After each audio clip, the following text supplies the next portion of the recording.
The 24th of February 1966 represents one of the most significant dates in Africa's political history. It was on this day that the Pan-Africanist leader and Ghana's first president, Osagyefo Dr. Kwame Nkrumah, was overthrown in a Western-backed military coup. For Africa, the 1996 coup against Kwame Nkrumah ensured that the chances of a continental unification of Africa were all but ended, as Kwame Nkrumah was in the forefront of the struggle for African unity. And for Ghana, the removal of Kwame Nkrumah from power is highly significant because it dealt a great blow to Ghana's hopes of becoming an industrialized and economically independent state. Indeed, there are many who believe that Ghana has never recovered from the actions of the traitors on the 24th of February 1966. In 1968, that is 2 years after his overthrow, Osagyefo Dr. Kwame Nkrumah wrote a book titled Dark Days in Ghana. In this book, Osagyefo Dr. Kwame Nkrumah highlights one of the first acts of the traitorous military regime, which was to abandon his 7-year development plan. A development plan that was, in his words, going to give the Ghanaian people the only worthwhile independence, that is real economic independence. According to Osagyefo, the military traitors set about dismantling the economic achievements Ghana had attained under his rule. The many industries that had been established by Nkrumah were left to collapse or sold off. State farms, rubber and cotton plantations, amongst many others, were intentionally neglected. The consequences of these acts by the traitors, in Osagyefo Dr. Kwame Nkrumah's own words, meant that the mass of Ghanaian workers, peasants and farmers had been returned to the position of drawers of water and hewers of wood to Western capitalism. Now, the key words here are drawers of water and hewers of wood. So first of all, what exactly does this term mean? The definition of hewers of wood and drawers of water is those who drudge or are made to work hard, those who do menial or servile work at the behest of others, physical laborers. And so in simple terms, Osagyefo Dr. Kwame Nkrumah's prophecy was that the sellout of Ghana's assets and the surrender of Ghana again to foreign domination meant that Ghanaians had been returned to the position of laborers in their own land, as was the case during the colonial era. Indeed, to buttress his point, Osagyefo repeats again in his book that for the ordinary men and women of Ghana, the sellout of Ghana has meant a return to all the exploitation and uncertainties of the colonial days.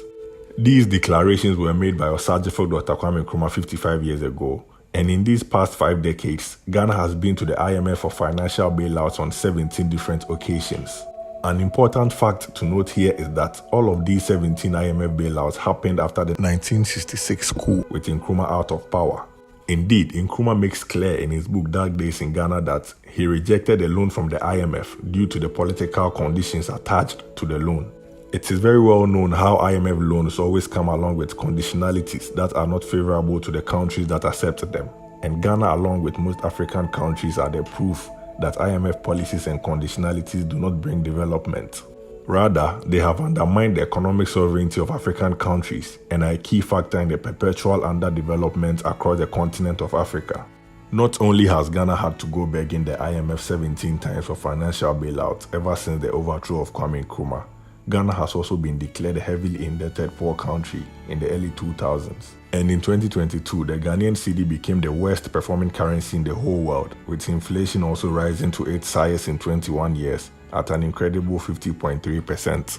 All of these facts prove that not only was Ghana in a precarious situation in the years after the removal of Nkrumah from power, but also that Ghana is very much an economic mess today, with Ghanaians in exactly the position Nkrumah declared in 1968.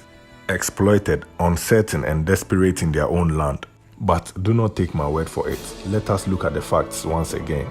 The minimum wage in Ghana today is 14 cedis and 88 pesos. That is a meager $1.26. This is the amount the Ghanaian government deems it fit as the lowest Ghanaian workers should be paid for working 8 hours on any given day.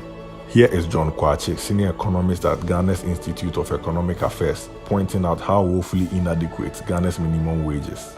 Ghana's daily minimum wage of 14 cedis and 88 pesos can only buy a loaf of bread, a liter of petrol, or a pint of beer. This is an indictment on our political leadership and economic managers. Not only is it legal for Ghanaian workers to be paid what can only be described as poverty wages, Ghanaian workers are also exploited and abused in all kinds of ways by employers. Ghana today is a heaven for foreign investors and a hell for its own people, who find themselves in a position of unprotected and exploited cheap labor.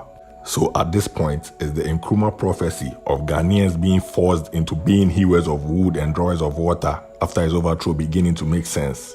The brutal exploitation and uncertainty that most Ghanaians face today is so bad that you find Ghanaian youth who are wishing for the slave ships to be brought back just so that they can escape the hardship in Ghana. That is really how bad things have gotten in Kwame Nkrumah's Ghana. The prophecy of Osagyefo Dr. Kwame Nkrumah about Ghanaians being hewers of wood and drawers of water after 55 years continues to be validated each passing day. And so the question now is, how exactly did Osagyefo Dr. Kwame Nkrumah know for sure that as a consequence of his overthrow, Ghanaians will be exploited cheap labor in their own land? Was Kwame Nkrumah truly a prophet with a divine gift of seeing into the future? Or was there a verifiable basis that informed his prophecy about a calamitous future for Ghanaians? Well, Osagyefo Dr. Kwame Nkrumah may have been a prophet, but the conclusion he came to about Ghanaians being forced into being hewers of wood and drawers of water after 24th of February 1966 was not spiritually inspired, but rather it was a scientific conclusion derived from the actions of the coup regime. Right after the overthrow of Nkrumah from power, a process of reversing Ghana's efforts at attaining economic independence through industrialization began. This was achieved by selling off the many industries Kwame Nkrumah established to make use of Ghana's abundant raw materials and end the dependence on foreign imports. So now let us try to look at the main basis upon which Osagyefo Dr. Kwame Nkrumah most likely stood to make his prophecy. In order to effectively do this, a comparison must be made between the policies and ideas that guided Kwame Nkrumah's government and the policies and ideas that have guided most, if not all, of the governments that have followed Kwame Nkrumah. First off, let us look at the critical matter of industrialization and compare the visions and actions of Nkrumah and also the governments that followed him. From the onset, Osagyefo Dr. Kwame Nkrumah was clear that political independence is incomplete without economic independence. So right from the start, Nkrumah drew up the first and second 5-year development plans covering the period from 1951 to 1964. These development plans were aimed at laying the foundations for the modernization and industrialization of Ghana. By the end of these two plans, Ghana had one of the most modern network of roads in Africa, with the Tema Motorway being the highlight. The Takoradi Harbour had been extended and the Tema Harbour had been built from scratch. The Volta River project, which was designed to provide the electrical power for Ghana's social, agricultural and industrialization program, was also almost completed. And in 1964, a 7-year development plan was launched, with the main objective being to integrate educational, industrial and agricultural programs to bring full employment and to make possible the achievement of economic independence in Ghana. As Kwame Nkrumah notes in his book Dark Days in Ghana, under colonial rule, foreign monopoly interests had tied up Ghana's economy to suit themselves. Nkrumah continues, "We had not a single industry. Our economy was dependent on one cash crop, cocoa. Although our output of cocoa is the largest in the world, there was not a single cocoa processing factory in Ghana." And so right after independence, Osagyefo Dr. Kwame Nkrumah worked fast to transform Ghana's economy into a modernized and industrialized one. From there not being a single cocoa processing factory, Ghana came to have 2 cocoa processing factories, one in Takoradi and the other at Tema under Kwame Nkrumah's government. Over 60 more factories and industrial plants were established to process the abundant raw materials Ghana is blessed with. This was to ensure that Ghana was no longer simply exporting her raw materials on the cheap and importing everything her people needed. These factories and industrial plants included a gold refinery, a chocolate factory, asbestos, cement, shoe and rubber tire factories in Kumasi, a glass factory, meat and tomato processing factories, amongst many others. These factories made it possible for Ghana to satisfy local demand for certain consumer goods and make a cut in importation. For example, Ghana was producing matches, shoes, nails, sweets, chocolates, soft drinks, whiskey, biscuits, amongst many other products. But many young Ghanaians today have no idea at all that all these goods were once upon a time being manufactured locally in Ghana. Young Ghanaians have grown up being told that Ghana produces nothing, not even matches. But under Kwame Nkrumah, there was a factory that was established specifically for the production of matches at Kede. But just like basically all of the other factories, the Kede match factory was neglected and left to rot by subsequent governments. Another of Nkrumah's factories that has been neglected is the jute factory in Kumasi. Today, Ghana is importing jute sacks to bag cocoa beans and other cash crops, whilst the jute factory rots away. So clearly, we can see a government that was fully committed to the path of industrialization in order to make Ghana self-reliant and economically independent. Over 55 years later, let us find out what state exactly Ghana's economy is in. At an event on May 19, 2021, for the signing of an agreement for the establishment of a new national bank, here is Ghana's President Nana Akufo-Addo in his own words. We want to restructure the Ghanaian economy, transform it. It has been a traditional African economy, largely raw material-based exporting economy, and we're looking to be an economy that places much greater emphasis on value addition activity. And so today, the Ghana that was successfully making use of its raw materials locally and manufacturing a wide range of consumer goods in the 1960s has somehow been sent back to the colonial position of being a mere producer and exporter of raw materials. Ghanaians today are being told by their leaders that the goal is to achieve what Osagyefo Dr. Kwame Nkrumah largely achieved between 1957 to 1966, which is to process and add value to our raw materials through industrialization. Are you now beginning to see how and why Kwame Nkrumah was so confident about the hopeless position Ghanaians had been placed in as a result of his overthrow? Today, Ghana imports literally everything, and this goes a long way to explain the high unemployment rates amongst young Ghanaians especially. Talking about the high unemployment rate in present-day Ghana, Kwame Nkrumah in Dark Days of Ghana talks about the employment situation in Ghana, and here's a direct quote from him. In Ghana before the 24th February 1966, unemployment was virtually unknown. Nkrumah goes on to talk about the hundreds of thousands of jobs that were open to Ghanaians in industry and agriculture, and also in commerce and construction. In fact, Nkrumah talks about plans that were being made to import labor.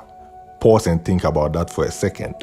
With all the factories and industrial plants that were springing up across the country, together with the massive state farms and state corporations, there were more than enough jobs that plans were being made to import workers into Ghana.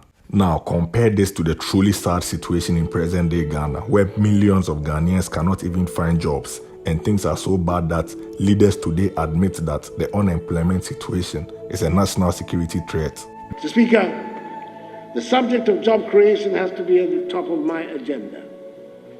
The number of young people who cannot find work is staggering and a threat to our national security. Successive governments after the 1996 traitors have kept to the IMF-designed path of reversing the industrialization policies of Osagyefo Dr. Kwame Nkrumah.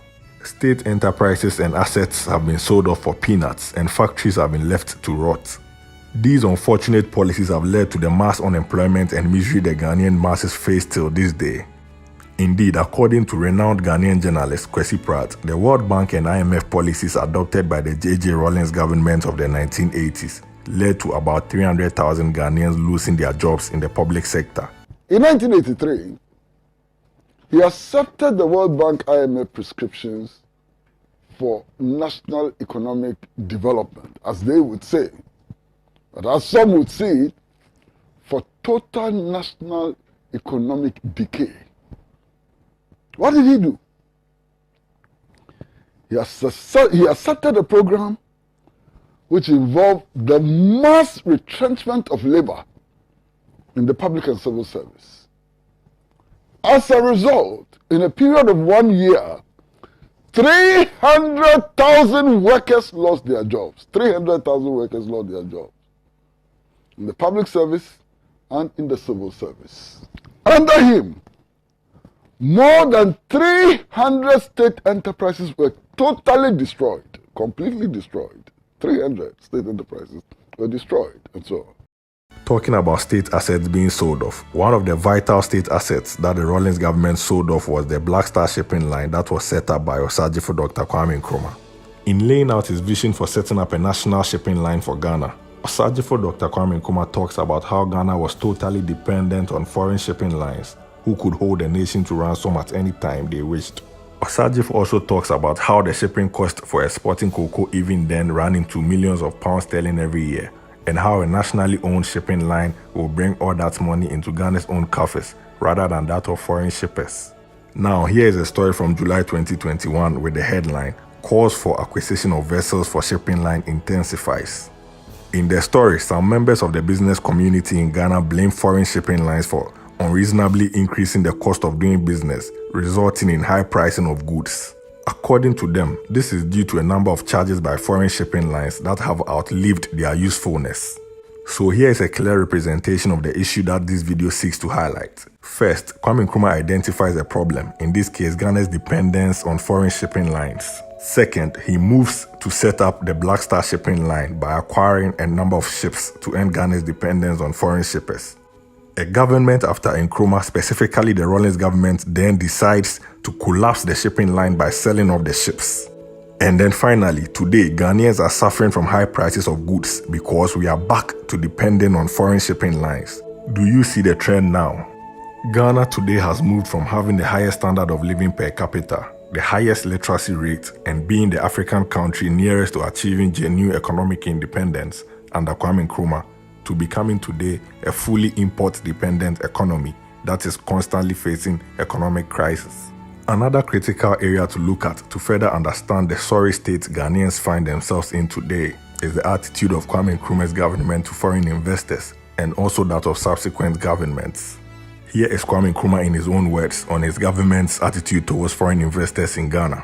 Under my government, there was strict control of the operations of all foreign firms in Ghana. We were constantly vigilant to see that there was no exploitation of the Ghanaian people, and that most of the profits were retained inside Ghana to be used to promote further economic and social development. Osagyefo makes the same point again, albeit in different words. We welcomed foreign investors in a spirit of partnership. We did not intend to allow them to operate in such a way as to exploit our people. They were to assist in the expansion of our economy in line with our general objectives. An agreed portion of their profits being allocated to promote the welfare and happiness of the Ghanaian people. So clearly there were two main objectives of the Nkrumah government in relation to foreign investors. The first was to ensure that there was no exploitation of Ghanaians, and second, to ensure that a significant portion of the profits foreign investors made in Ghana will be allocated to developing Ghana and to provide for the welfare of Ghanaians. Immediately after Nkrumah was overthrown, the coup regime reversed these policies. Here is how Osagyefo recounts it in his book Dark Days in Ghana. Foreign investors have been promised generous concessions, including a 10-year tax holiday and a free transfer abroad of profits after the payment of any tax due. What a paradise for neo-colonialists, the free transfer abroad of profits and a tax holiday, and all this without any strings attached. In their wildest dreams, they could not have hoped for better conditions even from the servile NLC. So there are two main points here. The coup regime were now giving 10-year tax holidays to foreign investors and allowing them to repatriate most of their profits they made in Ghana freely. A complete reversal of Osagyefo's policies. Today in Ghana, the policies of the coup regime remains intact, with tax holidays being handed out freely to foreign investors, which results in massive revenue losses to Ghana.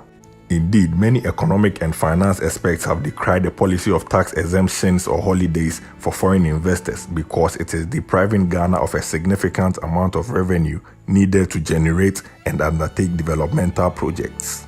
In July of 2022, Ghana's Minister of Finance, Ken Ofori-Atta, revealed that the country lost about 27 billion Ghana cedis to tax exemptions granted some businesses between 2008 and 2020.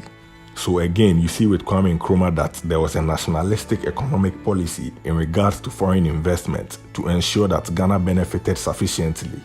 But the general policy since 1966 has very clearly been one that has greatly favored foreign investors to the detriment of Ghana and her people. Today, the Ghana Union of Traders is demanding that foreign investors must be made to retain at least 30% of their profits in Ghana. A clear vindication of Osagyefo Dr. Kwame Nkrumah's policy. The final area we are going to look at in our comparison between Nkrumah's government and the other governments that have followed is the ownership of strategic sectors of Ghana's economy. In a story from April 2022, the highly respected Ghanaian businessman Sam Jonah laments about the fact that Ghanaians do not own or control strategic sectors of Ghana's economy. He describes this as being very disappointing. Mr. Sam Jonah highlights the fact that virtually all the major banks and telecommunications companies are owned and controlled by foreigners. Here is an important quote from Mr. Sam Jonah. Look at the mines. There is no Ghanaian who has 1% of any of the mines. No Ghanaian, it is a fact. There is no Ghanaian who has 1% of any of the oil, tallow or whatever. So tallow, when they take their money, where do you think they will take it? Outside, he stressed. So now you have a clear picture of Ghana's situation today in regards to the foreign ownership of Ghana's economy. Now, let's go back to Ghana under Kwame Nkrumah and find out who owned strategic sectors of Ghana's economy. Again, here is Kwame Nkrumah in his own words. The state retained control of the strategic branches of the economy, including public utilities, raw materials, and heavy industry. Various state corporations and enterprises were to be established as a means of securing our economic independence and assisting in the national control of the economy. They were, like all business undertakings, expected to maintain themselves efficiently and to show profits, which could be used for further investments and to help finance public services. The people through the state would have an effective share in the economy of the country and an effective control over it. So right there, you see two completely different realities. The reality of Ghana under Kwame Nkrumah, where the Ghanaian people through the state have an effective control over Ghana's economy, and then the complete opposite today, where Ghana's economy is owned and controlled by foreigners, which only means that foreigners are the chief beneficiaries of all the wealth Ghana's economy is generating, whilst the Ghanaian people are deprived of the wealth that belongs to them. So fundamentally, there have been two different paths Ghana has followed since independence in 1957. The first being the path of its first president, Osagyefo Dr. Kwame Nkrumah. The path of seeking the only real and worthwhile independence, that is economic independence, through industrialization. The path of ensuring that Ghanaians control their economy and are masters of their own destiny.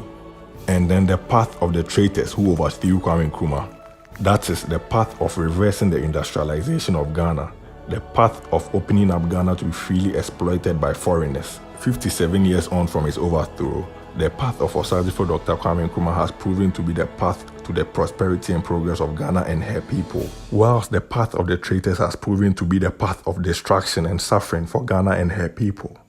If Osagyefo Dr. Kwame Nkrumah saw no good future for Ghanaians and only saw them consigned to being hewers of wood and drawers of water, it is because he knew that it is the logical consequence of the destructive policies the traitors were implementing, and which tragically largely remains the same policies present-day governments of Ghana continue to abide by. And when Nkrumah came and commissioned us at Military Academy, and we went for social gathering, we heard that somebody was knocking the table, pang, pang, pang, pang, pang.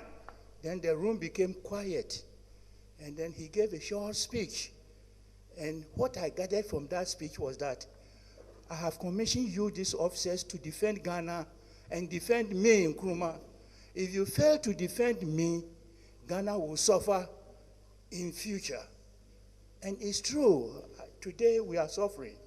That speech in 1963 has come true. The main objective of putting together this video is to help Ghanaians themselves first of all, Africans and all others interested, to understand the root causes of the immense suffering and hopelessness Ghanaians face today, and show how Osagyefo Dr. Kwame Nkrumah foresaw all this 55 years ago. Hopefully, this objective has been effectively achieved. I will hereby end with a quote from Osagyefo Dr. Kwame Nkrumah, also taken from his book, Dark Days in Ghana. Those who conducted the coup and their Western backers have achieved nothing by merely removing me from authority in Ghana. Indeed, they have achieved the reverse of what they intended. Far from the ideas for which Ghana stood being discredited, they have proved for all to see as correct and as charting the inevitable path which Africa must follow. Nkrumah truly never dies. Please do support us by subscribing to this channel and sharing the video to others. Thank you so much for watching.